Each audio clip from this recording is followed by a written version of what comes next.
नमस्कार, जय हिंद। कैसे हैं आप सब? आई होप आप सभी अच्छे हैं और आप सबों की प्रिपरेशन बहुत अच्छे तरीके से हो रही है।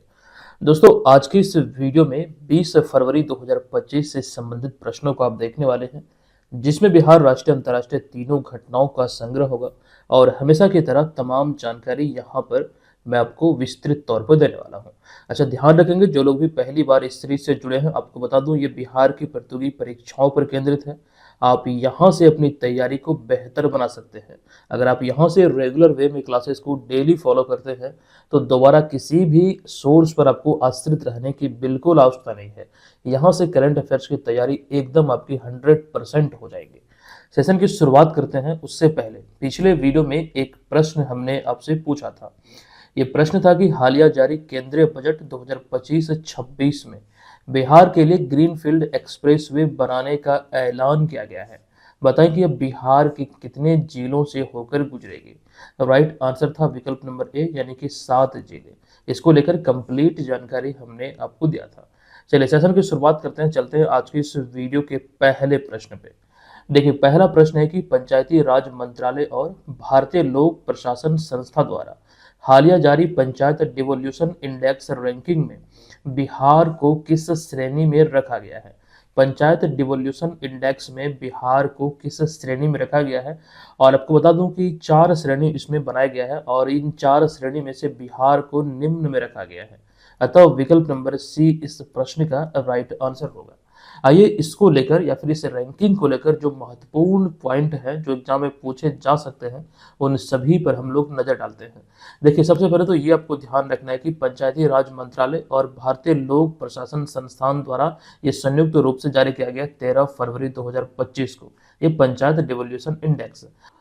अब यहाँ पर इस इंडेक्स के बारे में हम विस्तार से चर्चा करें उससे पहले एक जानकारी ये भी आपको दे दूं कि 10 वर्ष के अंतराल के बाद जारी इस रिपोर्ट में दक्षिण भारत के राज्यों के पंचायतों का दबदबा नजर आया। यानी कि बात यहाँ पर यह समझिए कि 10 वर्ष के अंतराल के बाद ये रिपोर्ट आया है। इससे पहले 10 वर्ष पूर्व में आया था। तो इस रिपोर्ट में अगर हम बात करें दक्षिण भारतीय राज्यों के पंचायतों की, तो दबदबा इसमें देखने को मिला है। जबकि यहाँ पर एक बात ये बता दूं आपको कि जबकि उत्तर भारत के राज्यों में केवल उत्तर प्रदेश का प्रदर्शन पहले के मुकाबले बेहतर नजर आया है, जो कि उत्तर प्रदेश पहले 15वें स्थान पर इसमें था, जो अब 5वें स्थान पर पहुंच चुका है। अब इस रैंकिंग में राज्यों की बात करें तो यहाँ पर देखिए ओवरऑल रैंकिंग में कर्नाटक पहले स्थान पर रहा। ध्यान रखना, कर्नाटक पहले स्थान पर है। दूसरे स्थान पर है केरला, तमिलनाडु तीसरे पायदान पर रहा, जबकि महाराष्ट्र चौथे और उत्तर प्रदेश 5वें तथा गुजरात 6ठे स्थान पर रहा है। तो उत्तर प्रदेश को लेकर जो अभी हम आपको बतला रहे थे कि उत्तर भारत के राज्यों में केवल उत्तर प्रदेश का प्रदर्शन जो है ये पहले के कंपैरिजन में बेहतर हुआ है, जो 15वें स्थान से छलांग लगाते हुए 5वें स्थान पर पहुंचा है। इस चीज को हमने यहाँ पर नहीं लिखा है, लेकिन आप जब इसे नोट करेंगे तो वहां पर आप लोग जरूर इस पॉइंट को वहां पर नोट करेंगे। अब आगे बढ़ते हैं। बिहार के संदर्भ में अगर हम देखें तो इस रैंकिंग में बिहार 48.24% अंक के साथ 18वें पायदान पर रहा है। ये जो अभी हाल ही में पंचायत डिवोल्यूशन इंडेक्स आई है, इसमें 48.24% अंकों के साथ बिहार 18वें पायदान पर या फिर 18वें स्थान पर रहा है। अच्छा, रिपोर्ट के अनुसार पिछले 10 वर्षों में पंचायतों के इंफ्रास्ट्रक्चर में 11% की वृद्धि हुई है। वहीं पर पंचायतों की क्षमता निर्माण में भी 10% का सुधार देखा गया है। इस रिपोर्ट से जुड़ी हुई ये कुछ बेसिक सी इंफॉर्मेशन है, लेकिन है ये बहुत इंपॉर्टेंट। अब यहाँ पर हम बात करते हैं जो एक्चुअली श्रेणी की हम बात कर रहे थे कि बिहार को किस श्रेणी में रखा गया है। तो हमने अभी आपको बतलाया था कि इसमें कुल 4 श्रेणियां बनाई गई है, उच्च, मध्यम, निम्न और अति निम्न।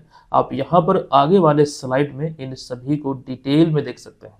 उच्च श्रेणियों में अगर हम बात करें तो कर्नाटक, केरल, तमिलनाडु, महाराष्ट्र, उत्तर प्रदेश, गुजरात, छत्तीसगढ़, तेलंगाना, त्रिपुरा और पश्चिम बंगाल है। ये उच्च श्रेणी में इसे रखा गया है। मध्यम श्रेणी में आंध्र प्रदेश, हिमाचल प्रदेश, मध्य प्रदेश और उड़ीसा है। निम्न श्रेणी में असम, बिहार, सिक्किम और उत्तराखंड है। और फिर अगर वहीं पर हम अति निम्न श्रेणी की बात करें तो अंडमान निकोबार, अरुणाचल प्रदेश, दादर एवं नगर हवेली और दमन दीव, गोवा, हरियाणा, जम्मू कश्मीर, झारखंड, लद्दाख, इसके बाद लक्षद्वीप, मणिपुर, पुडुचेरी और पंजाब को अति निम्न श्रेणी में रखा गया है। तो अपना बिहार जो है ये निम्न श्रेणी में है, या फिर यूं कहें तृतीय श्रेणी में है। अच्छा रहेगा ये ध्यान रखना आपको, निम्न श्रेणी में है, जो तीसरे नंबर पे आता है। जबकि उत्तर प्रदेश को लेकर हम एक बार पुनः आपको दोहरा दें, ये टॉप 5 में 5वें नंबर पे है और ये उच्च श्रेणी में है। तो फिलहाल यहाँ पर इतनी बातें इस प्रश्न से संबंधित आपको ध्यान रखना है। हम अब चलते हैं अगले दूसरे प्रश्न पे। देखिए दूसरा प्रश्न भी अति महत्वपूर्ण है। प्रश्न है कि हाल ही में पुस्तक कर्पूरी ठाकुर की पुकार है, नीतीशे कुमार है का विमोचन किया गया। ये पुस्तक का नाम ही ऐसा है, कर्पूरी ठाकुर की पुकार है, नीतीशे कुमार है। ये एक पुस्तक है जिसका विमोचन अभी किया गया है। बताएं कि इसके लेखक निम्नलिखित में से कौन है। देखिए इस प्रश्न का राइट जो आंसर है यह है विकल्प नंबर बी, यानी कि धर्मेंद्र चंद्रवंशी। विकल्प नंबर बी यहाँ पर इसका करेक्ट आंसर होगा। यहाँ पर आप लोग सुधार कर लेंगे, ए नहीं बल्कि यहाँ पर बी होगा, धर्मेंद्र चंद्रवंशी।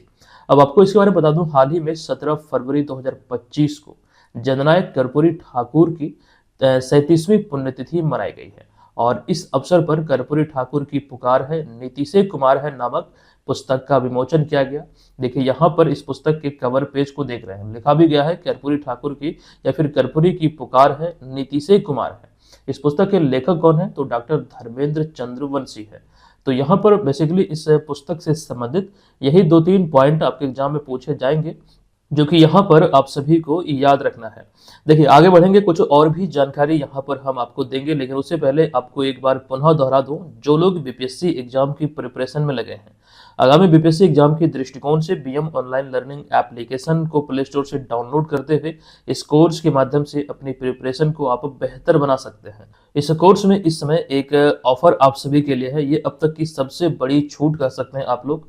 दरअसल आप जब इस कोर्स को परचेज करेंगे तो ये कूपन कोड अप्लाई करेंगे आप लोग BM71, तो यही वो कोर्स है जो आप लोग परचेज करेंगे इस कूपन कोड के साथ, और नॉमिनल सा चार्ज पर आप इसमें ज्वाइन हो सकते हैं और अपनी तैयारी को बेहतर तरीके से यहाँ पर संचालित कर सकते हैं।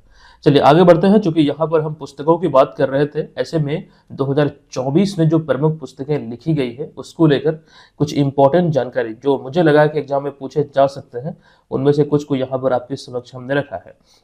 जैसे ध्यान दीजिएगा, एक पुस्तक है खास करके नीतीश कुमार पर आधारित, ये बिहार के गांधी नीतीश कुमार, ये पुस्तक का नाम है, जिसका कवर पेज को आप यहाँ पर देख रहे हैं। इस पुस्तक के लेखक हैं अशोक चौधरी, जो कि नीतीश कुमार के बहुत करीबी हैं, और उनकी पुत्री संभवी चौधरी, इन दोनों के द्वारा ये पुस्तक लिखी गई है। इसके अतिरिक्त अन्य पुस्तकों में आपको जो याद रखना है, मेरे ख्याल से एक समंदर मेरे अंदर, भाग्य के 4 सितारे, फूल बहादुर अभय के द्वारा ये लिखी गई है, बिहार के ही नालंदा के रहने वाले हैं। इसके अतिरिक्त लोकतंत्र का विचार, सिर्फ एक भाड़े का सिपाही, गवाही, माँ मरियम मेरे पास आती है, माँ मदर, ये सभी पुस्तक को लेकर आपको ध्यान रखना है कि इसके लेखक कौन है या फिर लेखिका कौन है। ठीक है, चलिए आगे बढ़ते हैं। चूंकि यहाँ पर अभी हम बात कर रहे थे कर्पूरी ठाकुर के बारे में, कर्पूरी ठाकुर को लेकर कल भी हमने आई थिंक आपको विस्तृत तौर पर जानकारी दिया है। कल वाले क्लासेस को अगर आपने नहीं देखा है तो जरूर देख लीजिएगा और डेली बेसिस पर क्लासेस को फॉलो कीजिए, वहां पर हमने विस्तृत तौर पर आपको बताया है। एक बार से पुनः एक ही स्लाइड में कर्पूरी ठाकुर को लेकर कुछ महत्वपूर्ण बिंदु आपके समक्ष हमने रखा है। एक एक करके सभी पॉइंट को देखिए, ये आपको याद रखने में बहुत आसानी हो जाएगी जब एक ही जगह सारे पॉइंट को आप देखेंगे। देखिए सबसे पहला पॉइंट है, हाल ही में 17 फरवरी 2025 को जननायक कर्पूरी ठाकुर की 37वीं पुण्यतिथि मनाई गई है। उनका जन्म 24 जनवरी 1924 को समस्तीपुर जिले के पितौंझिया गांव, जिसे कि अब कर्पूरी ग्राम कहा जाता है, यहाँ पर नाई परिवार में हुआ था। और हाल ही में 24 जनवरी 2024 को उनकी 100वीं जयंती मनाई गई है 2024 में। अगर 2025 की बात करें तो 101वीं जयंती आप यहाँ पर लिखेंगे। कर्पूरी ठाकुर 2 बार बिहार के मुख्यमंत्री बने थे, पहली बार सोशलिस्ट पार्टी से 1970 में, फिर 1977 में जनता पार्टी से। और यहाँ से एक पॉइंट हमने आपको बतलाया था, ये आपको ध्यान रखना है, इन्हीं के कार्यकाल में 1977 में बिहार में शराबबंदी लागू हुई थी और ये बिहार के इतिहास में पहले सीएम रहे जिनके कार्यकाल में बिहार में शराबबंदी लागू हुई थी। लेकिन आपको एक बात ये भी ध्यान रखना, ये शराबबंदी ज़्यादा दिन तक नहीं चला, वर्ष 1978 में इसे भंग कर दिया गया इस कानून को, ठीक है, तो ये चीज़ ध्यान रखिए। अच्छा, कर्पूरी ठाकुर का निधन 17 फरवरी 1988 को दिल का दौरा पड़ने से हुआ। उनकी उम्र जो थी उस समय 64 वर्ष की थी।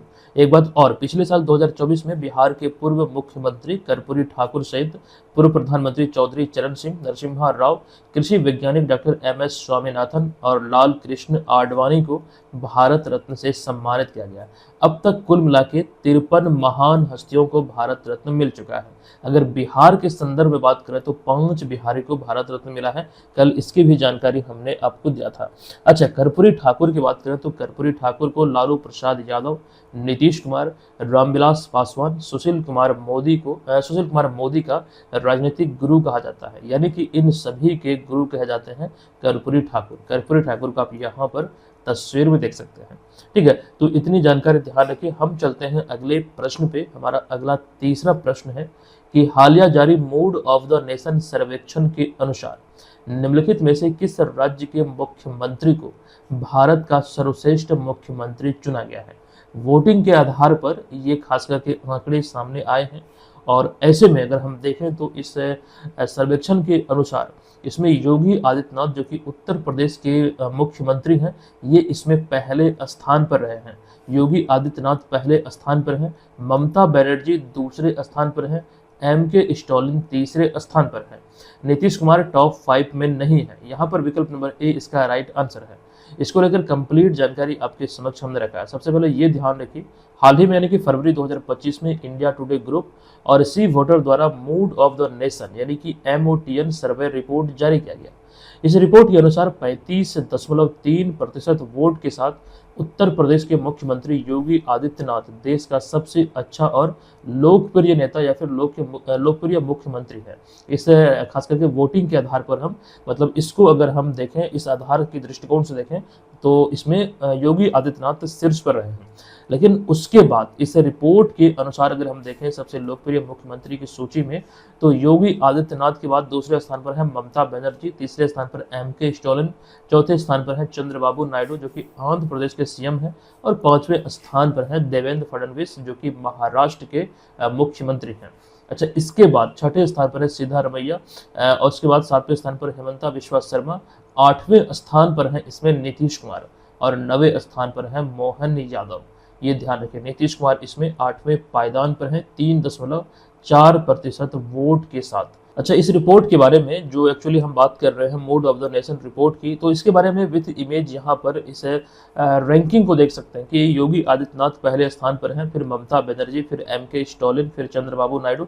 इसी प्रकार से यहाँ पर कंप्लीट वो सूची है, आप लोग इसे देखिए, चाहे तो स्क्रीनशॉट जरूर ले लीजिए, ठीक है। ये आप लोगों को ध्यान रखना। और जो जरूरी बात मैंने आपको बताया, ये रिपोर्ट जो अभी प्रकाशित हुई है वो किसके द्वारा प्रकाशित हुई है, तो इंडिया टुडे ग्रुप और इसके अतिरिक्त सी वोटर द्वारा संयुक्त रूप से ये रिपोर्ट जारी किया गया है, ठीक है। इसे भूलिएगा मत, ये भी एग्जाम में पूछा जा सकता है। चौथा प्रश्न है कि निम्नलिखित में से किन्हें हाल ही में मैसाचुसेट्स की गवर्नर मौरा हिली द्वारा गवर्नर प्रशस्ति पत्र से सम्मानित किया गया है। देखिए, मैसाचुसेट्स जो है ये अमेरिकी राज्य है। यहाँ की गवर्नर मौरा हिली द्वारा गवर्नर प्रशस्ति पत्र से किन्हें सम्मानित किया गया, तो राइट आंसर है विकल्प नंबर C यानी कि नीता अंबानी को अभी हाल ही में सम्मानित किया गया है। अब आपको इसको लेकर मैं जानकारी दे दूं, दरअसल रिलायंस फाउंडेशन की फाउंडर व चेयरपर्सन नीता अंबानी को हाल ही में अमेरिकी राज्य मैसाचुसेट्स की गवर्नर मौरा हिली द्वारा गवर्नर प्रशस्ति पत्र से सम्मानित किया गया है। आप यहाँ पर तस्वीर में भी देख सकते हैं। अच्छा, एक बात यहाँ पर यह है कि इन्हें यह पुरस्कार या फिर ये सम्मान दरअसल मिला क्यों है, तो उन्हें यह सम्मान उनके शिक्षा, स्वास्थ्य और महिला सशक्तिकरण में योगदान देने हेतु या फिर योगदान हेतु उन्हें प्रदान किया गया है। अच्छा, इस प्रशस्ति पत्र में नीता अंबानी को एक विजनरी लीडर, कंपेंसेट फिलेंथ्रोपिस्ट और ट्रू ग्लोबल चेंज मेकर के रूप में नीता अंबानी को इसमें मान्यता दी गई है। तो ये भी एक इम्पॉर्टेंट पॉइंट है किस रूप में इन्हें मान्यता दिया गया, तो ये चीज़ें ध्यान आपको रखना है।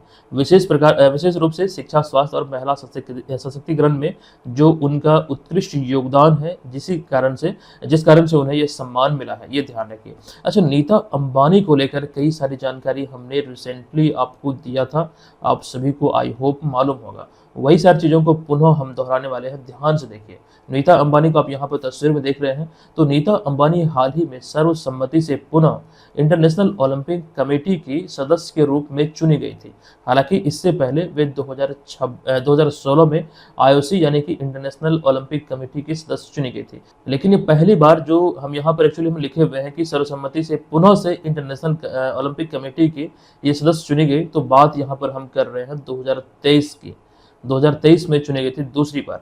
इन्हीं के नेतृत्व में 40 साल बाद 15 से 17 अक्टूबर 2023 तक मुंबई जियो वर्ल्ड सेंटर में 141वां अंतर्राष्ट्रीय ओलंपिक समिति की बैठक आयोजित हुई। यहीं पर इसी बैठक में क्रिकेट का जो T20 फॉर्मेट है, यानी क्रिकेट T20, बेसबॉल, स्क्वैश और लैक्रोस और फ्लैग फुटबॉल को 2028 लॉस एंजलिस ओलंपिक खेलों में शामिल किया गया है। तो ये चीज़ ध्यान रखें, इन्हीं की नेतृत्व में खास करके यहाँ पर 40 साल बाद मुंबई में जो जियो वर्ल्ड सेंटर, यहाँ पर 141वां अंतर्राष्ट्रीय ओलंपिक समिति की बैठक आयोजित हुई थी, जहाँ पर इन सारे खेलों को लेकर ये मतलब फैसला हुआ कि 2028 लॉस एंजलिस जो ओलंपिक खेल है, वहाँ पर इन सभी को शामिल किया जाएगा। तो ये बैठक खास करके बहुत इंपॉर्टेंट रहा, ये चीज़ें यहाँ पर आपको ध्यान रखना है। ठीक है, चलिए आगे चलते हम अगले प्रश्न पे। हमारा अगला होगा 5वां प्रश्न, जो बाफ्टा अवार्ड है, British academy of film and television arts award. ये अवार्ड को लेकर यहाँ पर ये प्रश्न है कि बाफ्टा अवार्ड 2025 में निम्नलिखित में से किस फिल्म को बेस्ट फिल्म के अवार्ड से सम्मानित किया गया।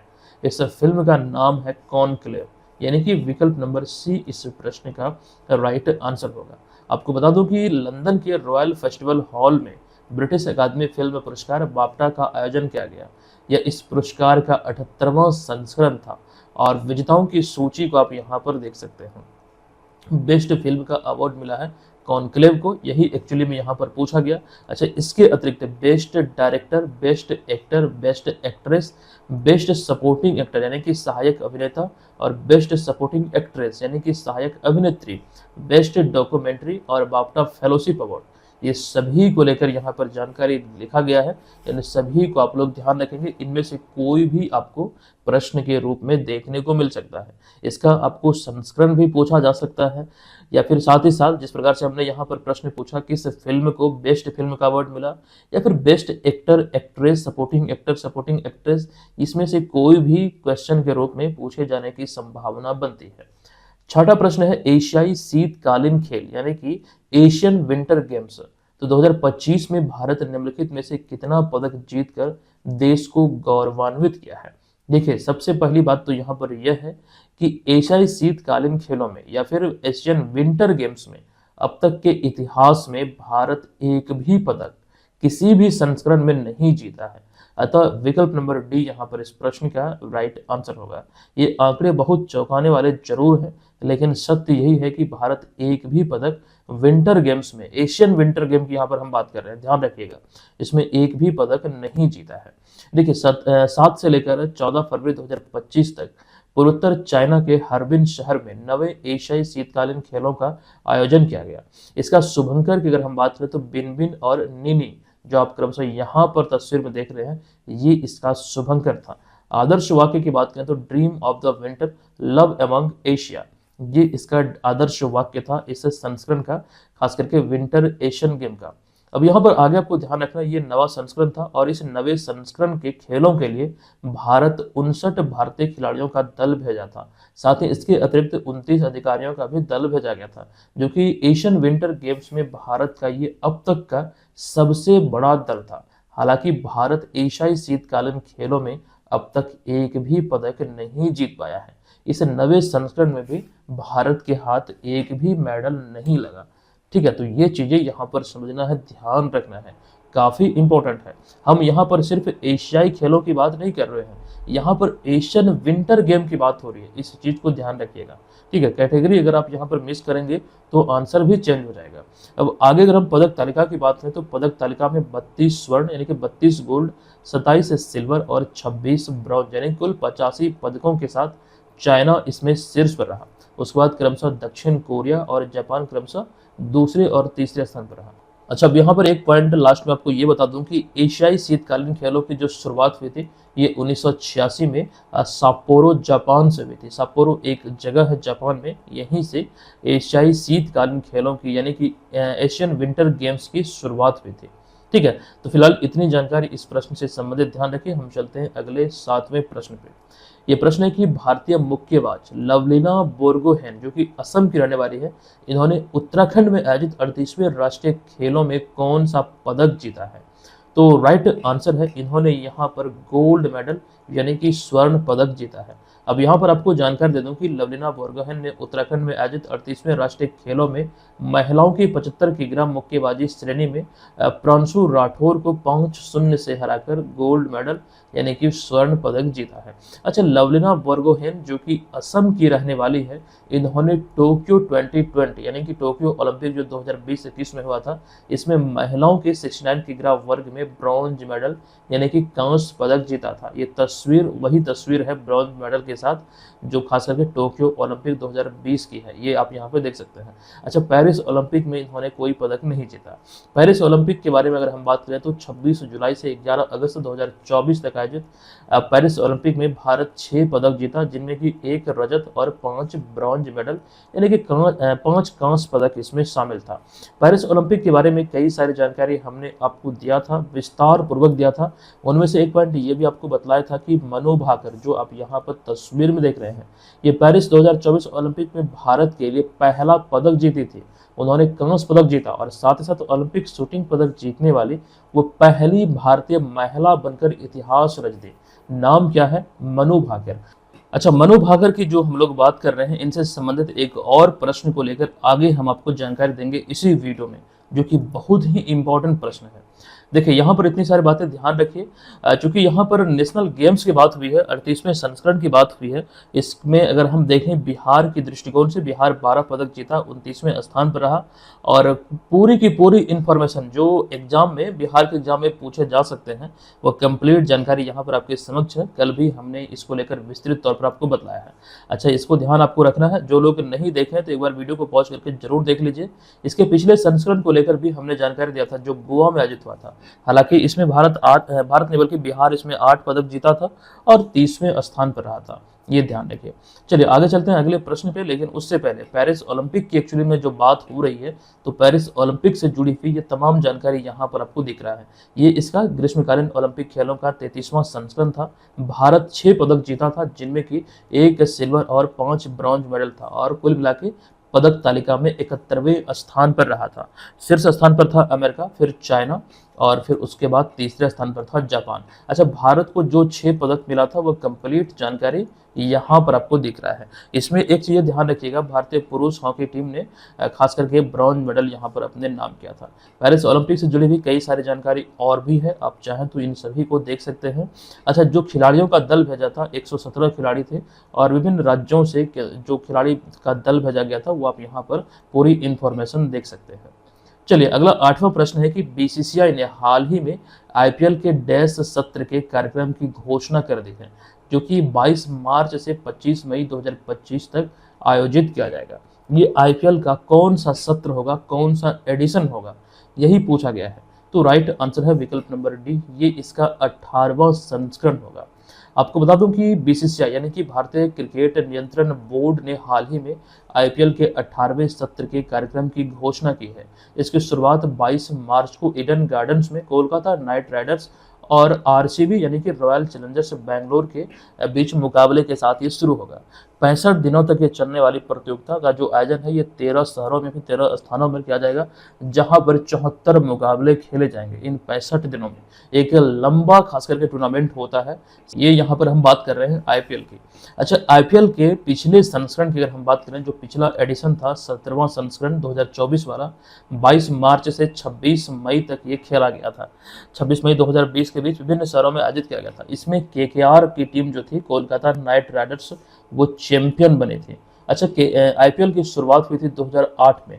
तब दिवंगत शेन वॉर्न की कप्तानी में राजस्थान रॉयल्स टीम ने जीत हासिल की थी। अच्छा, अगर आईपीएल के सबसे सफल टीम की बात करें तो मुंबई इंडियंस और चेन्नई सुपर किंग है, जो कि 5 बार इस खिताब को अपने नाम किया है। ये यहाँ पर ध्यान रखिए।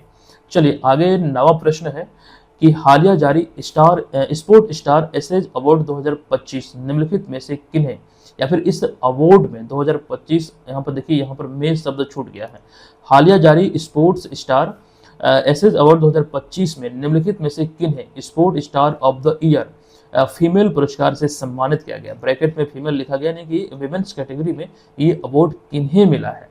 अच्छा, इसका राइट आंसर है विकल्प नंबर ए, यानी कि मनु भाकर। इसी प्रश्न को लेकर अभी हम बोल रहे थे, एक इंपॉर्टेंट प्रश्न है मनु भाकर से संबंधित, जो ध्यान आपको रखना है।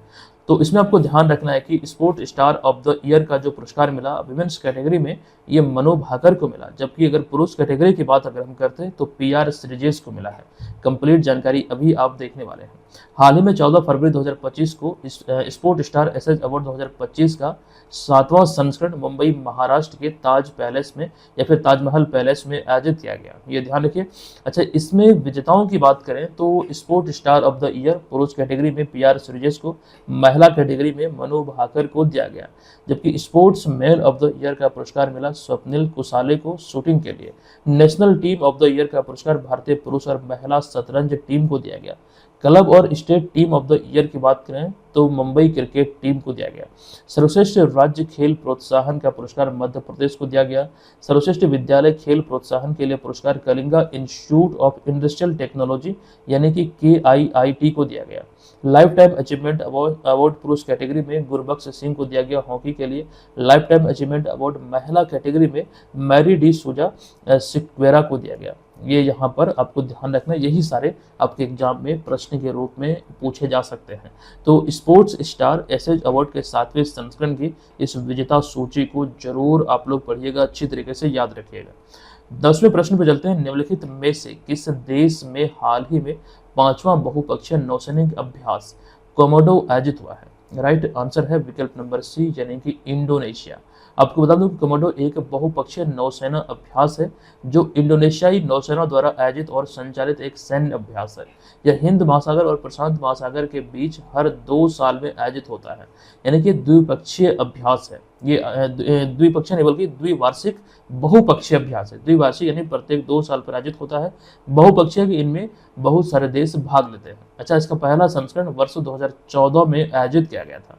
हाल ही में 16 से 22 फरवरी 2025 तक इसका 5वां संस्करण आयोजित किया गया है।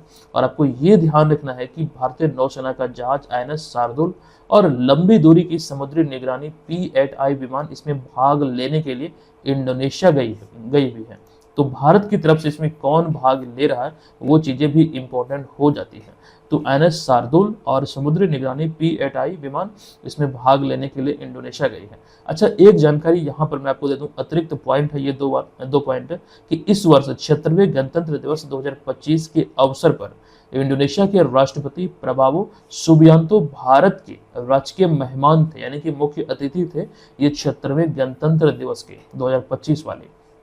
अच्छा, एक पॉइंट और है, इससे पूर्व 75 वर्ष पूर्व इंडोनेशिया के ही राष्ट्रपति सुकर्नो भारत के पहले गणतंत्र दिवस परेड मुख्य समारोह के मुख्य अतिथि थे। हालांकि उस समय गणतंत्र दिवस परेड राजपथ पर आयोजित नहीं होती थी, ठीक है, ये यहाँ पर ध्यान रखना है। लेकिन जो पहला गणतंत्र दिवस परेड था उसमें मुख्य अतिथि इंडोनेशिया के ही राष्ट्रपति थे सुकर्नो, जो कि 75 साल पहले की हम यहाँ पर बात कर रहे हैं, ठीक है।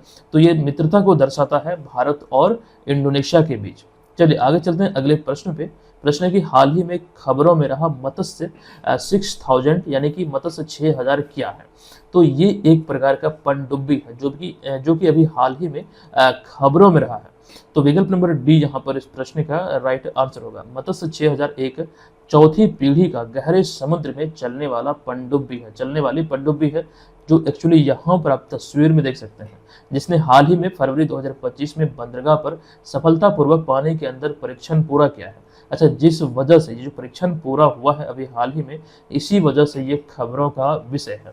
अच्छा, इसको लेकर एक जानकारी यहाँ पर यह है कि 2.1 मीटर व्यास के आकार वाली इस अत्याधुनिक पनडुब्बी जो कि चौथी पीढ़ी का है, इसको 3 व्यक्तियों के काम करने के लिए डिजाइन किया गया है। यानी कि इसमें 3 लोग आसानी से बैठ सकते हैं। एक तो पायलट होंगे, 2 साइंटिस्ट होंगे, जैसा कि यहाँ पर इसमें दर्शाया गया, लिखा भी गया है। तो इसकी कुछ विशेषताएं हैं, आगे इसको लेकर कुछ इन्फॉर्मेशन आती है तो हम आपको जरूर बतलाएंगे। चलते हैं अगले प्रश्न पे। प्रश्न है कि फरवरी 2025 में निम्नलिखित में से किन्हें भारत के नए मुख्य चुनाव आयुक्त के रूप में नियुक्त किया गया है। तो राइट आंसर यहाँ पर होगा ज्ञानेश कुमार, जो कि आगरा के रहने वाले हैं। विकल्प नंबर बी इस प्रश्न का राइट आंसर होगा। 1988 बैच के आईएएस अधिकारी व मौजूदा चुनाव आयुक्त ज्ञानेश कुमार को हाल ही में 18 फरवरी 2025 को नया मुख्य चुनाव आयुक्त नियुक्त किया गया। इन्हें आप यहाँ पर तस्वीर में देख सकते हैं। वे इस पद पर 26 जनवरी 2029 तक सेवा देंगे और उन्होंने मुख्य चुनाव आयुक्त राजीव कुमार का स्थान लिया है। अच्छा, ज्ञानेश कुमार रहने वाले कहाँ के? तो आगरा के। फिलहाल आज के इस वीडियो में इतना ही। हम चलते हैं अब यहाँ पर आज के इस वीडियो के प्रश्न की ओर, लेकिन उससे पहले ऑफर को लेकर जानकारी जो हमने दिया है, इस कोर्स में आपको कूपन कोड अप्लाई करना BM71, एक नॉमिनल सा चार्ज पर आप हमारे तमाम स्टडी मटेरियल का भरपूर लाभ उठा पाएंगे साल भर। ये सभी मटेरियल जो हम आपको देंगे प्रिंटेबल है, आप इसको प्रिंट भी कर सकते हैं। ये वाला भी जो अभी रिसेंटली PDF लॉन्च हुआ है, ये भी आपको इसी में मिल जाएगा।